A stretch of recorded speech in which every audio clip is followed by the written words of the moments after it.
education webinars that we began this fiscal year, this academic year.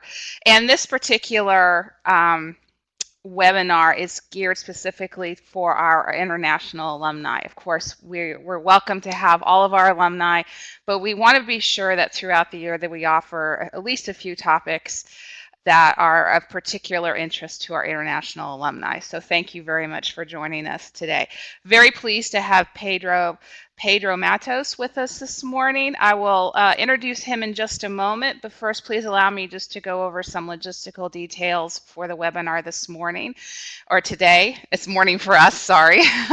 You will notice on the screen on the lower right hand corner of your screen, you'll notice the chat feature.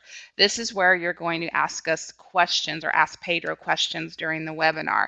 You'll notice at the bottom of that chat window is the narrow window that you will type in your question. It's just like an email program where you'll type in your question and hit send. I will notice the questions as they come in, and I will be moderating Pedro answering those questions. He has built in time during his presentation to pause for Q&A period. We've designed 2 Q&A periods during the presentation, one roughly halfway through the presentation and then the other at the end.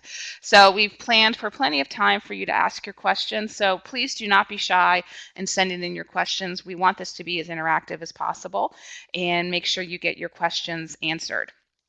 So I'm very pleased this morning that Pedro has taken time out of his busy schedule, and this is a very busy time of the semester, to join us this morning. He will be talking about why are U.S. CEOs paid more, new international evidence. Pedro teaches in our finance area here at Darden.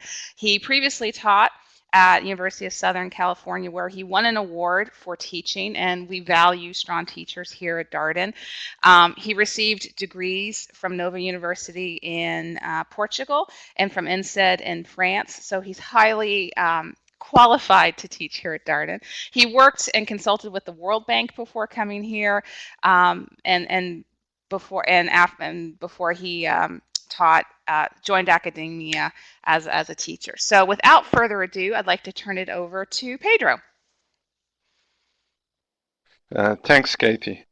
Good morning, everyone. I'll be talking to you about some of the research I conduct here at Darden. Basically, it deals with whether CEOs are paid more in the US than elsewhere. So let me turn over to the topic. CEO pay has been in the news, particularly in Europe. Just last week, the Swiss rejected the 112 pay cap. The 112 is the ratio between the lowest ranked employee and what the CEO would be paid. And Switzerland actually has some of the best paid CEOs, leading firms like Nestle, Novartis, Glencore.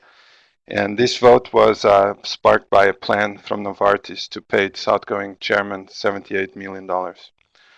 It got scrapped in February of this year, but in March, actually, the Swiss passed a Fat Cat initiative. This is an initiative that mandated a shareholder vote on managers' pay, and they blocked golden handshakes and severance packages. These Swiss initiatives are actually part of bigger regulatory efforts in different European countries. Actually, a lot of what's going on in the US was indeed originated in Europe. One prime example of that is the UK was the first country to enact say on pay, and we see that coming to our shores now. Say on pay means that shareholders have to cast a vote on executive pay packages. In the UK, that vote was first advisory as of 2002, but then it's become binding since 2011-12. And there's a lot more laws that are being passed in Europe. Now, policymakers and voters, in the case of Switzerland, they jump to regulate without looking at the data. And I'll use a famous quote from one of the Sherlock Holmes novels. It's a capital mistake to theorize before one has data. Insensibly, one begins to twist facts to suit theories instead of theories to suit facts. So, what are the facts about CEO pay? Let me start with the US first. This chart is courtesy of my co-author Kevin Murphy, who was at USC.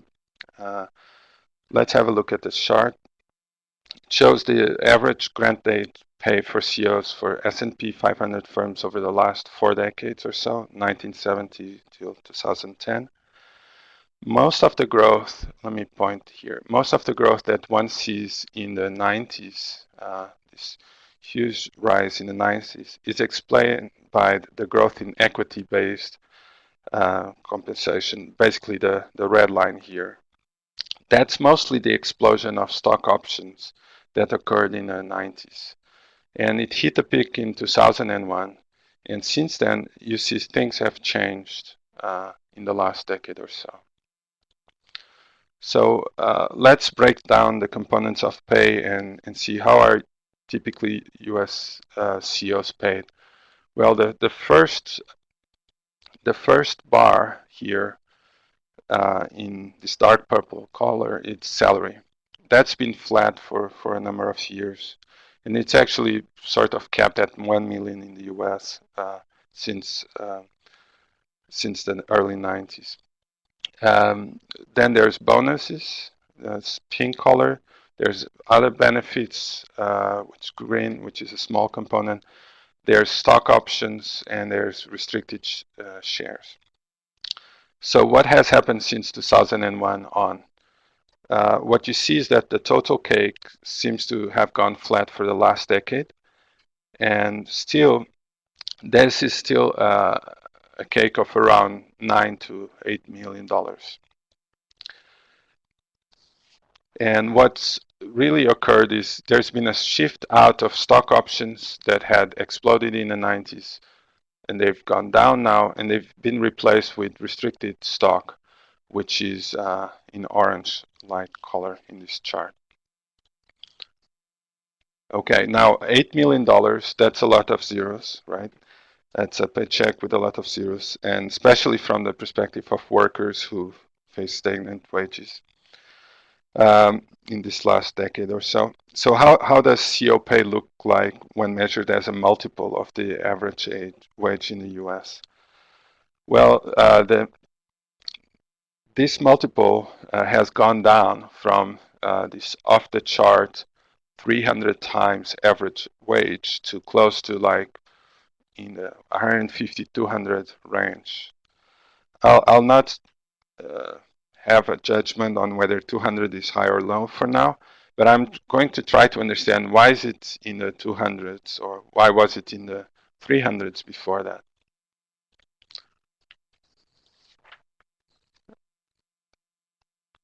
So what we see in this chart is other top earners, this being the top 0.1% of taxpayers.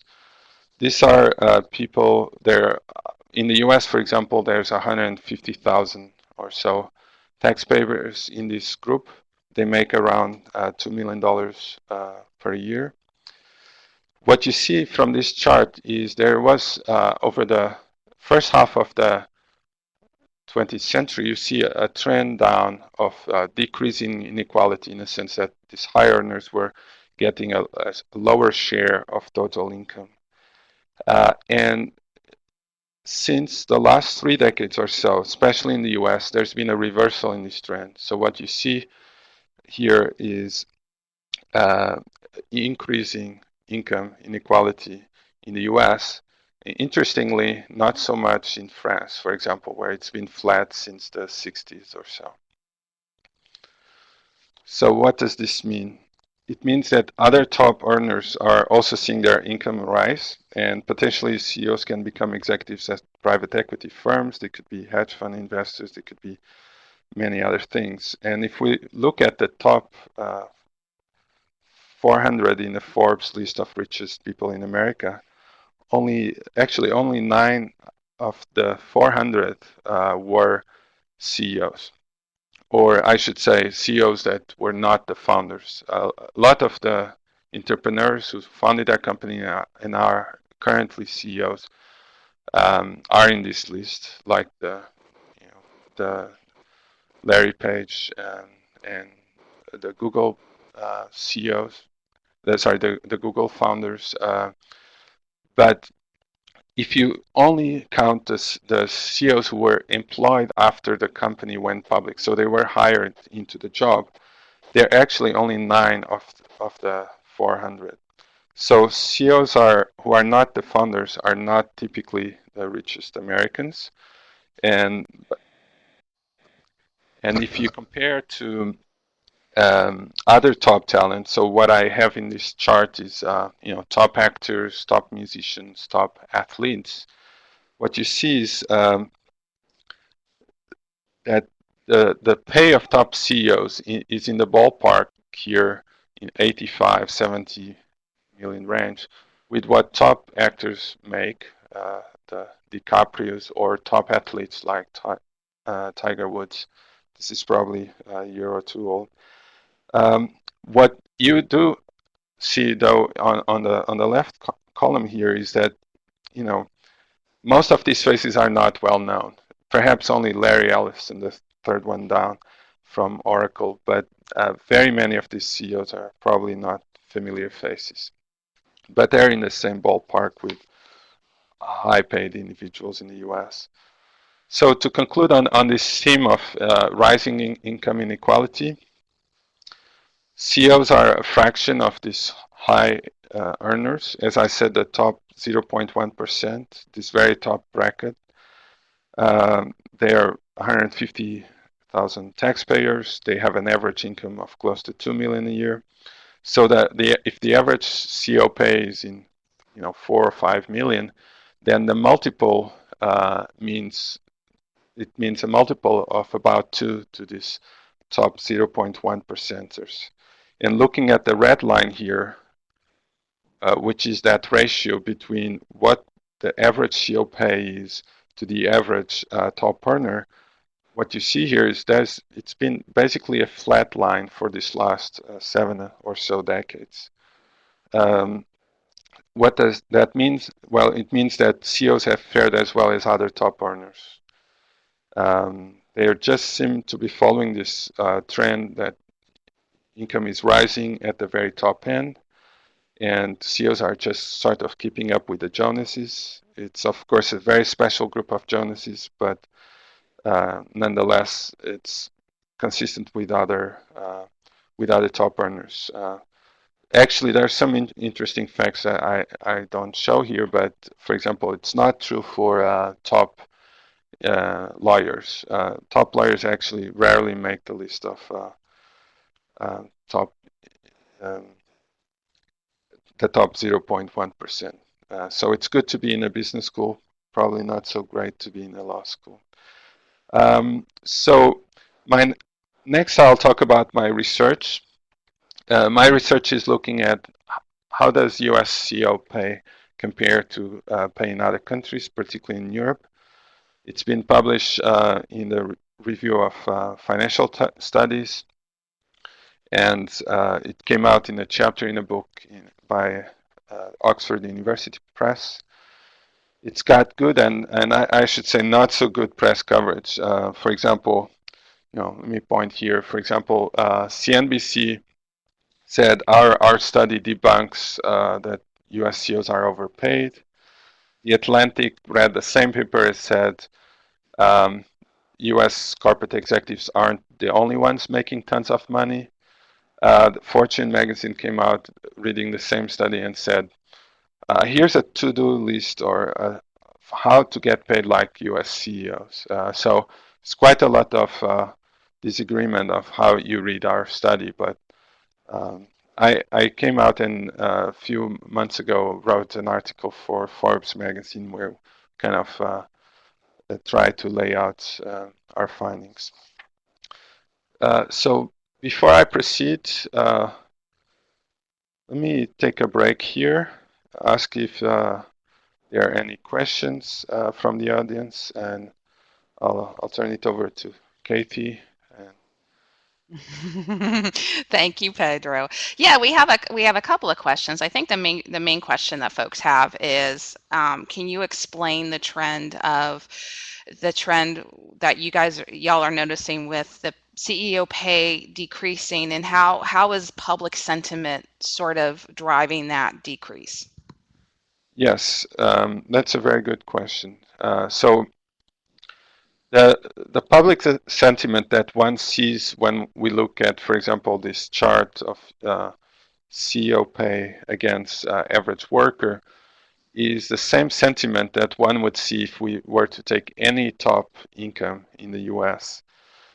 With the difference that since CEOs are employed by publicly held firms, they're basically employed by a large group of individuals, and there's increased disclosure on what are these CO pay packages. So it definitely gets a lot more headlines in the newspaper than who makes it to the other 100, and let's say there's 10,000 CEOs and there's 150,000 top 0.1% filers, and uh, they just make the news more easily. And a lot of the initiatives that we're seeing in Europe has been a backlash to some of these figures. And for example, the initiative in Switzerland, the 1 to 12 ratio is directly trying to address this gap between average workers and the CEO. And um, of course, that Switzerland was at risk of passing it. The Swiss rejected by 65%, and Switzerland.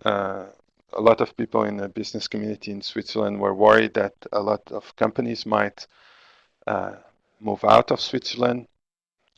Switzerland actually ranks second to the US in terms of being the most competitive economy after the US, and they might lose that if those laws get enacted.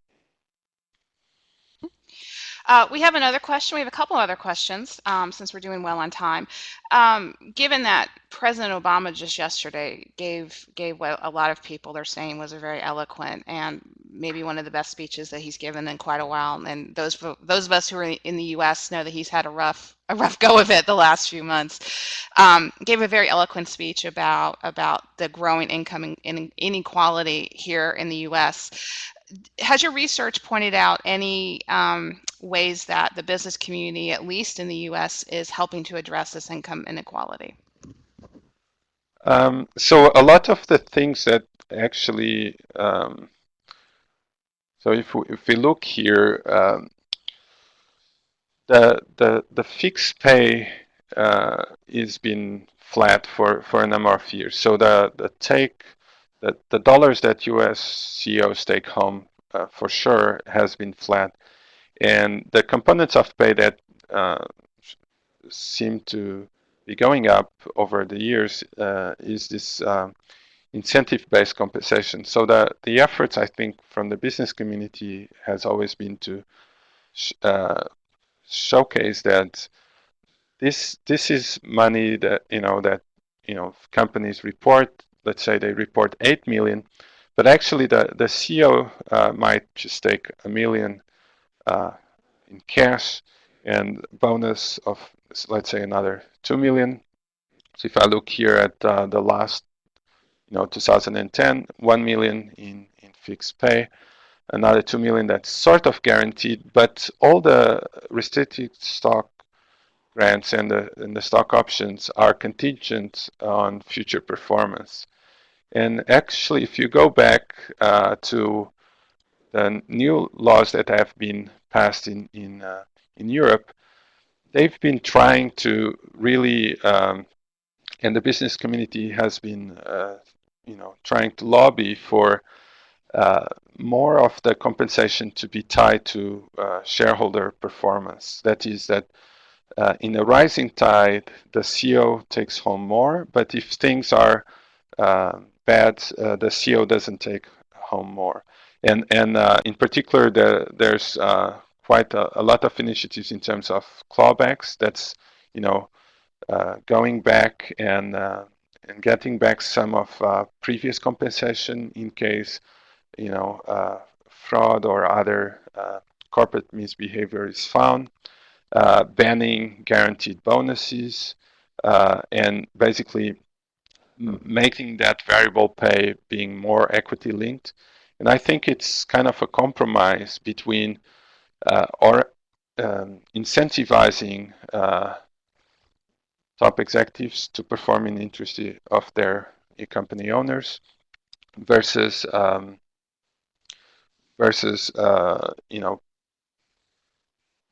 having that cake look very very big compared to the average worker.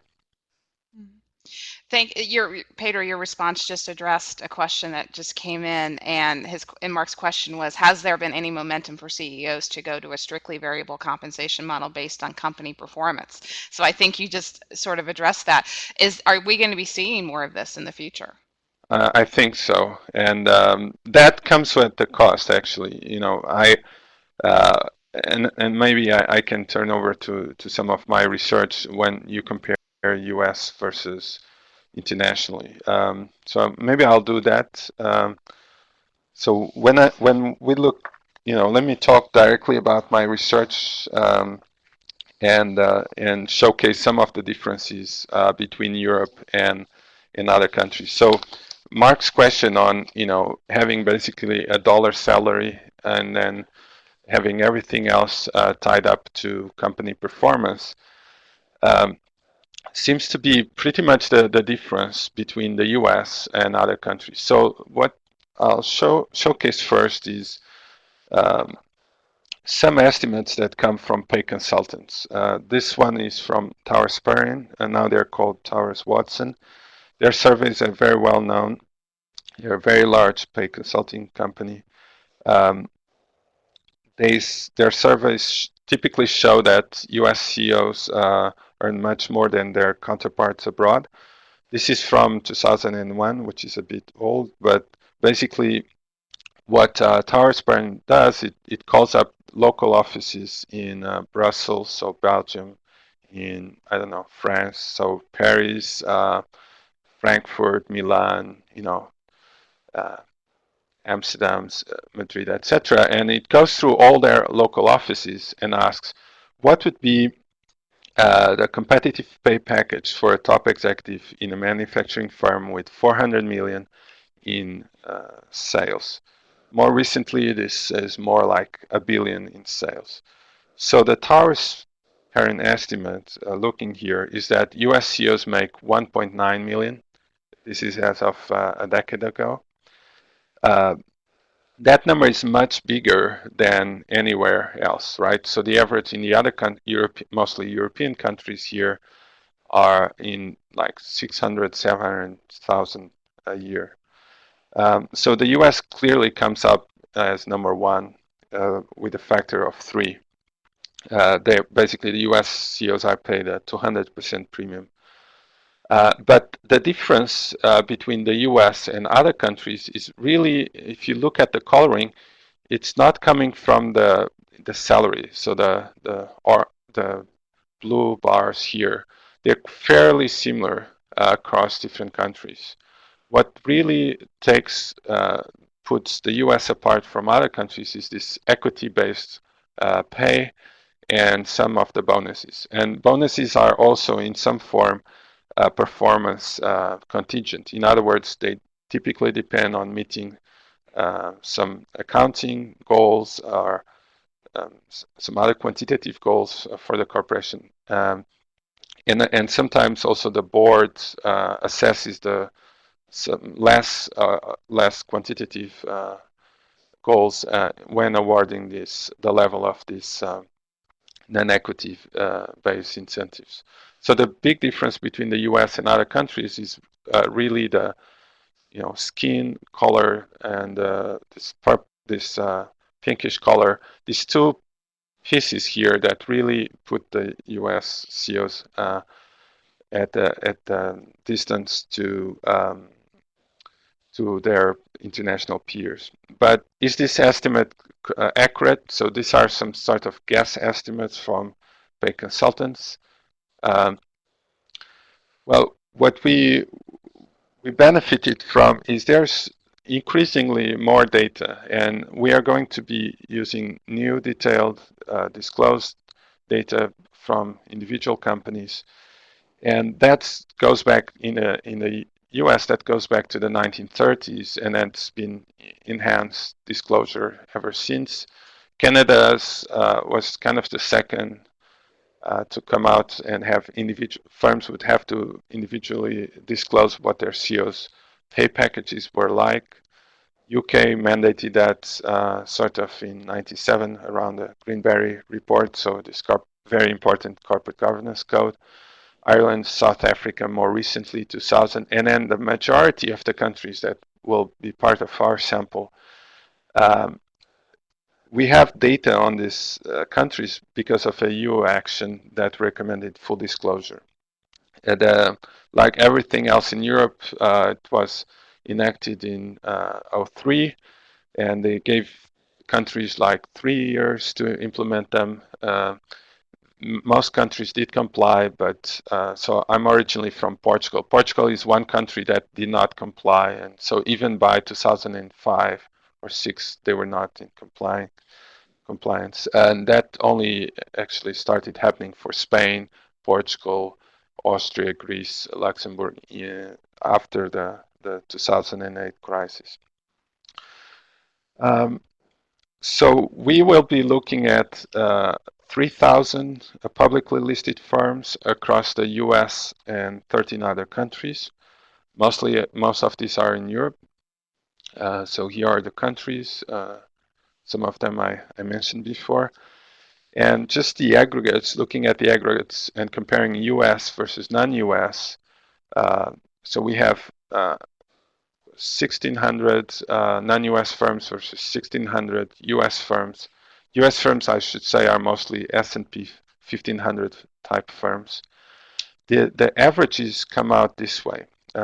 US average CO pay 5.5 million, non-US average CO pay 2.8 million. So if you just looked at, aggregate averages, you would conclude that US CEOs get paid double or have a premium of about 100% over their international peers. But they are paid very differently as we saw in the tower span, but now we're looking at real data from across 3,000 firms internationally. What you see is that salaries are a bigger chunk of pay of non-US executives, and stocks and options are a bigger chunk of compensation of US top executives. I'll turn over there. I'm not going to go through a lot of the details in our analysis, but basically we don't want just to compare averages. We don't want to make an apples to oranges comparison, but really an apples to apples comparison. And it might be that US firms operate differently from their international peers. They might be bigger. For example, there might only be one Exxon in the world. They might be different in terms of the industries that exist in the US. But more importantly, we want to control for factors for size, industry, etc., but also for factors where the US is really very different from other countries. And that is in terms of their corporate governance, how the corporate governance of publicly listed firms is set up in the US in terms of the ownership structure, the role, whether firm shares are dispersed across institutional investors or are they closely held in a few block holders like family, state-held corporations as in Europe. It could be other block holders like banks, as in Japan, or any type of insiders and also management, of course, versus being widely dispersed across institutional investors. And we also want to control for differences that exist between Europe and the US in terms of how boards are composed. How independent is the board? How big is the board? Is the CEO sitting on a board?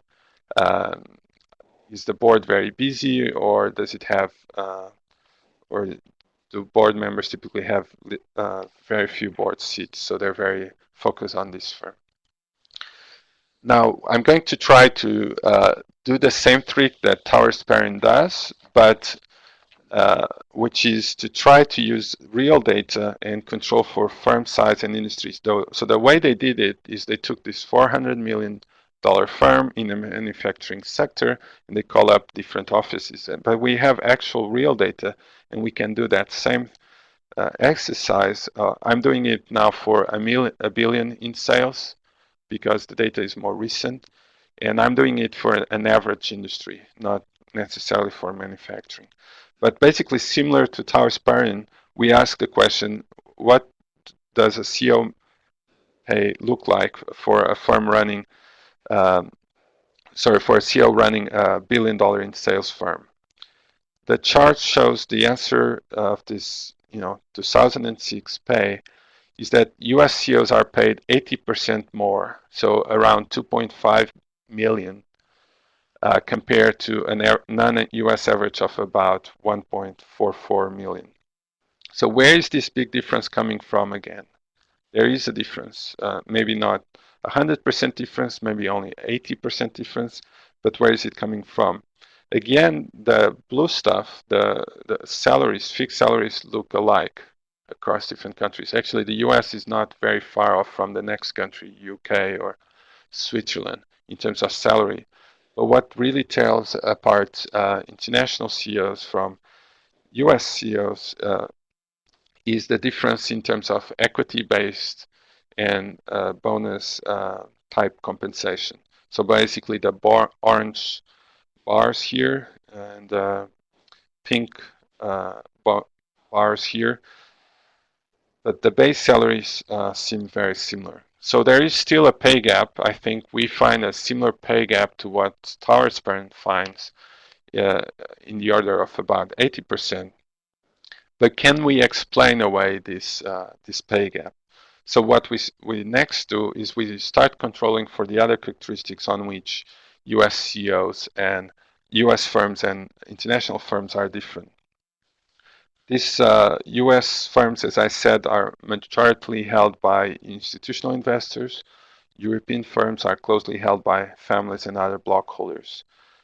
Boards, boards, boards of directors are much more independent in the US and much more controlled by insiders in Europe. If you adjust for size and industry and additionally adjust for this board and ownership characteristics, so if you take firms that have the same board, the same ownership characteristics, the same size and the same industry, and look across the Atlantic, European firms on one side versus US firms, so what you start seeing is that the US firm pay doesn't look as high as it does to similar size, similar industries, similar corporate governance firms across the Atlantic.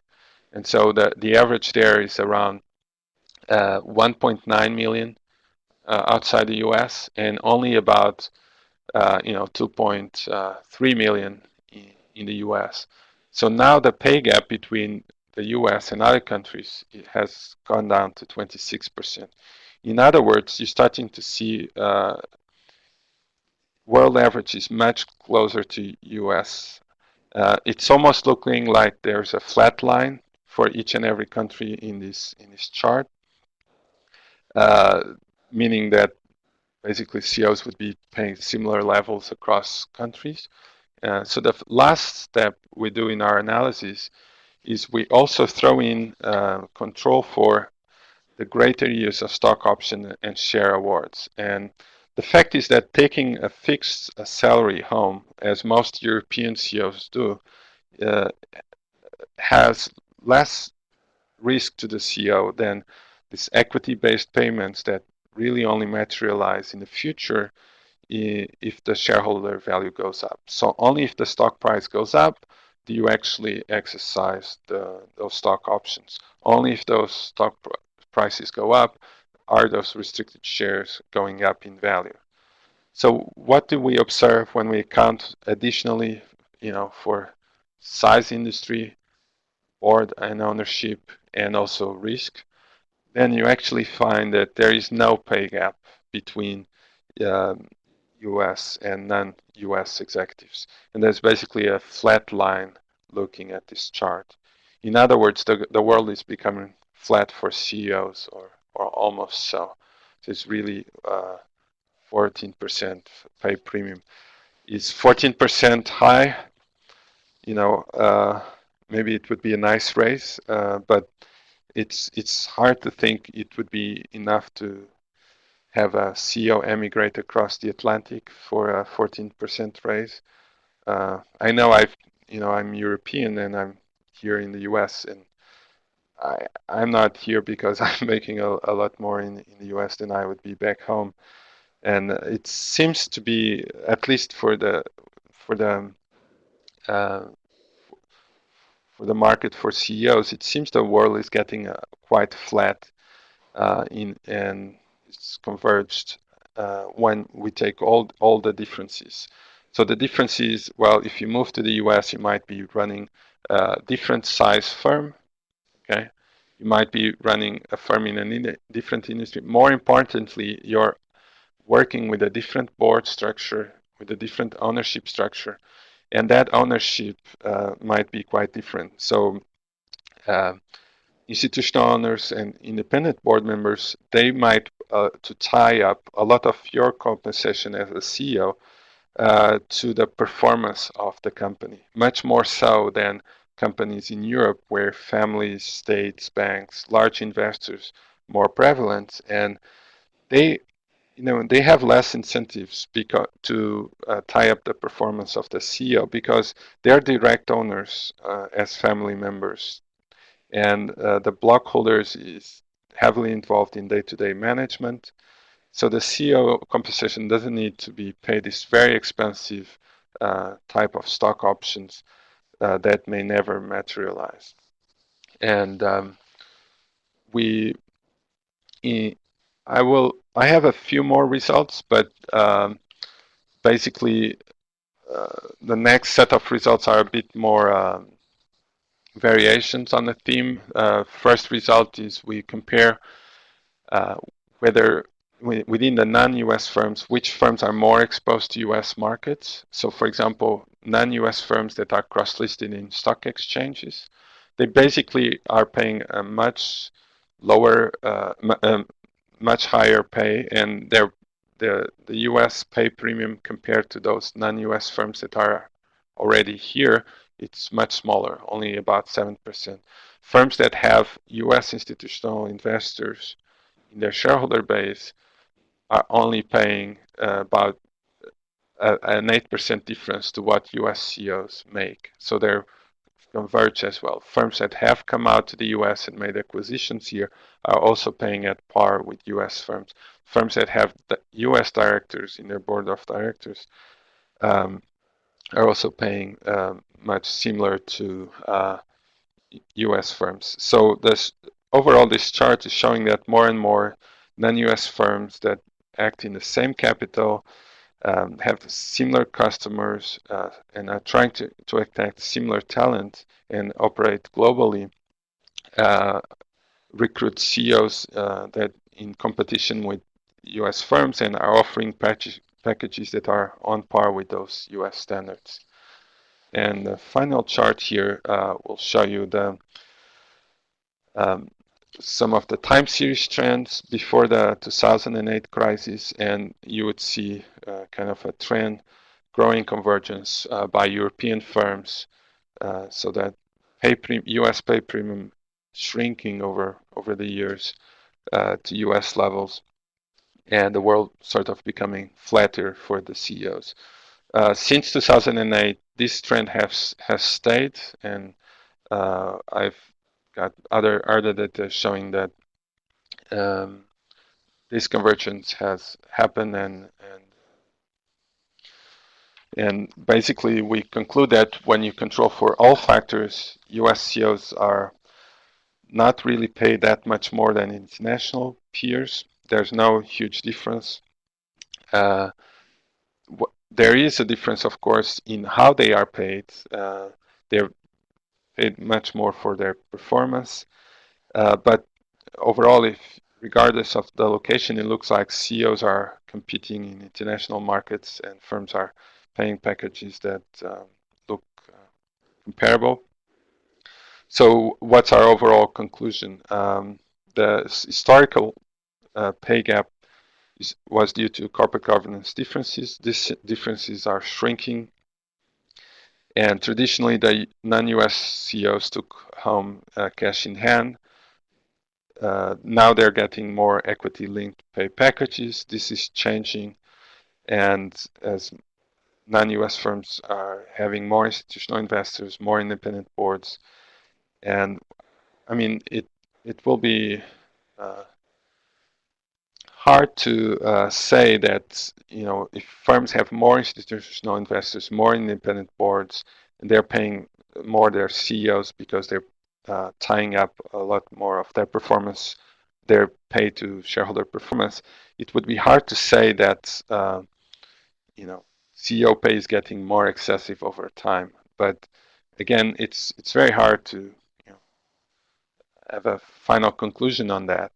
But I think overall, this study suggests that we should look at the data before jumping to regulate. And I've presented this work at the European Commission. I've presented at the UK Financial Services Authority. I've presented in a number of places across Europe.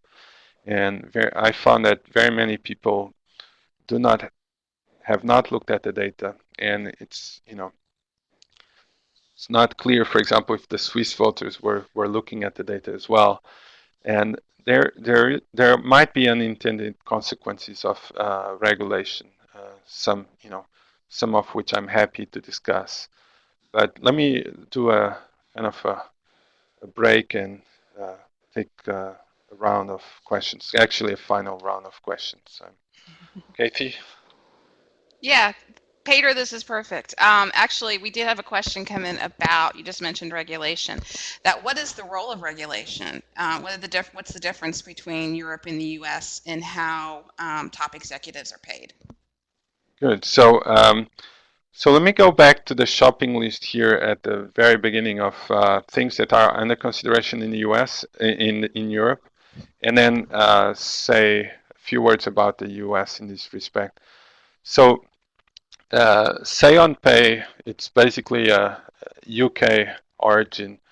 As I said, it was originally advisory votes that has recently become a mandatory vote as of 2011, I believe.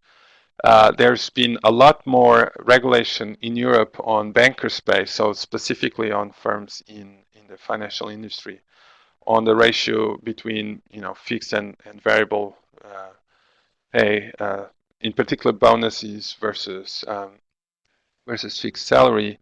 There's been some, for example, the EU Parliament in February, I believe, passed a law which is the 1-to-2 law on the ratio between variable pay, so one being fixed and two being variable pay.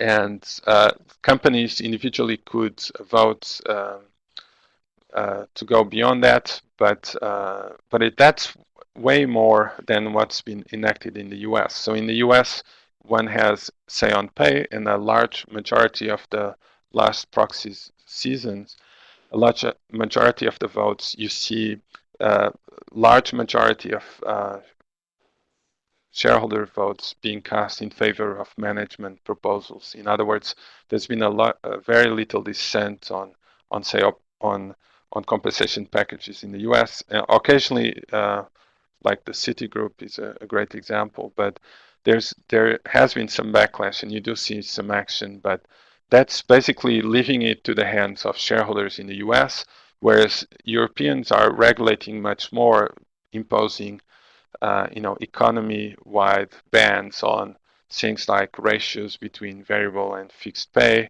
banning guaranteed bonuses, and also talking about clawbacks. And there are some unintended consequences of regulation. So let me go here to the US and revisit why did the US kind of take off in the 90s? Why did COPA take off so much in the 90s? In the 90s, in the first Clinton administration, there was talk of, again, COPA was in the news and it was a topic in the campaign. And there was literally, a law, which I forgot the name, 182 M, I believe, a rule, an IRS rule, which says that basically any fixed salary beyond a million, only up to a million can be expense can tax purposes, and then beyond a million, the company has to expense it, and that basically that's why sort of the $1 million cap has stayed, and you see fixed salaries usually in the $1 million range for very many number of years, and anything beyond that million has reading the IRS law that Congress passed in, I believe, early 90s, is that extra compensation has to come in the form of performance-linked compensation. So that being stock options, of course, which is a cheap, people believed in the 90s, of compensation, or restricted share grants, which is now becoming more popular in the 2000s. And so there was a regulatory effort in the US in the 90s. And although it was supposed to contain COPA because it was going up in the 80s to 90s, actually it increased the COPA. And so there's a lot of unintended consequences. So some of this toolkit that regulators are enacting could have unintended consequence. So if you fix, for example, a ratio between fixed and variable, if you cap the variable to be only 2 times the fixed, what you see in London these days in the financial sector is you see a lot more fixed compensation. So it's, the system reacts back to the compensation, to any compensation limits, and not necessarily what the policymaker intended. And that was also true here in the 90s. The policymakers, Congress did not intend this huge rise in COPA in the 90s, but putting a constraint on the $1 million salary kind of helped spur this huge, usage of stock options that from this a tax perspective were more attractive to the corporations. And then actually these things kind of only get reversed in the 2000s when there's new FASB rules that now expense the stock options, and also stock options became less popular in a flat stock market. So there's quite a lot of differences in terms of what Europe is doing. A lot more aggressive in Europe than in the US, but some of the initiatives could come across the Atlantic and, like Say-on-Pay did from Europe to our shores. All right, we have one more question, and we'll wrap up for today. Pedro, could you talk a little bit more about, either in your research or in other research you've seen, the possible impact of the differences in decision making that US CEOs versus non-US CEOs make? I'm getting at the very compelling case that you made, that although your research shows that across the board, US and non-US CEOs are compensated very similarly, the type of how they're paid is very different, whereas in Europe and non-US CEOs, the their pay is much higher percentage in salary versus here in the US where it's much higher in equity pay. Is there any research that has indicated a relationship of that and how business decisions are made? Yes. So one important dimension on which uh, U.S. and international practice is different is, for example, the separation between CEO and chairman. And actually, that's happening much more. We've seen that with J.P. Morgan now. A lot of talk about separating those two roles. But that's been traditionally true in some countries and not in others, for example. So there's actually um, the words chief executive officer does not exist in every single language, right? So actually in the UK it's the managing director, or in France it would be the president of the company, and in my country, in Portugal, it's the president. Or so the role of the CEO is different. In that he might not be alone. He might not be the single. He's typically the single most executive, single. Sorry, the most senior executive in with an executive function. But there might be a second very important person, the chairman of the board. For example, very large banks let's take the very large bank in Spain, one of the largest banks in the world, Santander. They're controlled by one family, the Butin family, for very many decades. And basically, the family holds the chairman position, whereas the CEO might be, someone who's professionally hired. And there's really a separation between those two roles, and therefore the CEOs much more monitored than J.P. Morgan's Jamie Dimon over here. So if you compare, the Santander CEO versus the J.P. Morgan CEO, they do have different functions or different roles in running the company. And so it's natural for the Jamie Dimon's compensation package to be much more tied to the equity, etc., than it is for the CEO of Santander, because the equity, the people who hold a large chunk of those shares, they are represented in the chairman's seat, and they are day to day interacting with the CEO, and that's one aspect, the CEO chairman, but it spreads out to what type of boards exist in different countries. Boards in the US are representing shareholders purely, whereas in Germany there's a co-determination, which means that there's two boards. One board is the external board, and one is the internal board. On one board, the internal board, the management board, workers could be sitting on that. Actually, they have to by law, and then other stakeholders are sitting on that board.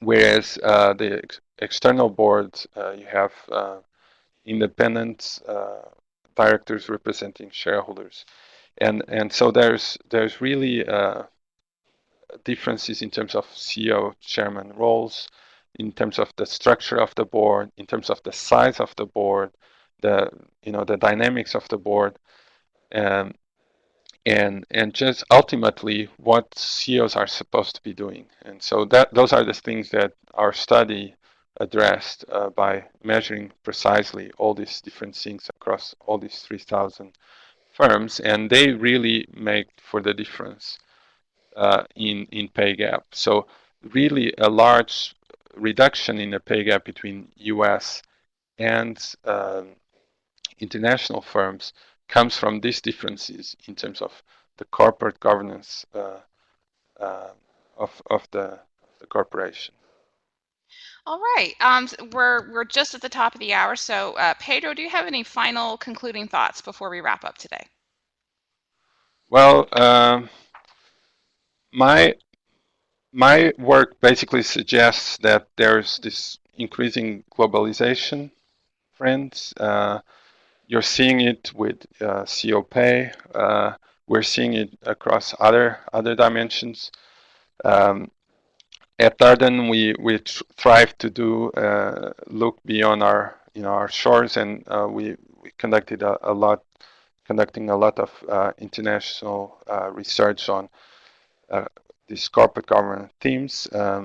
Basically, I wanted to thank everyone for being here. I see some of my people in I know in other continents. So wherever you are, thanks for joining us today, and keep in touch with us. And there will be other educational webinars from my colleagues in the coming future. So keep an eye on that. And thanks, Katie. Thanks everyone for being here today. Thank you, Pedro. And again, I like to reiterate what he's saying is thank all of you for taking time to this morning or this afternoon, depending on where you are. And we will be sending this. This is being recorded. We will post it on our website. We will send you the direct link. We will also send you Pedro's slides. So if you have any questions for him, please feel free to reach out. Or if you have other topics you'd like us to address in this alumni webinar series, please let me know, and we will do our best to get them scheduled. Again, thank you very much, and thank you so much for your support of Darden. It means so much, and you're making Darden a much stronger institution. Thank you very much. Have a good day.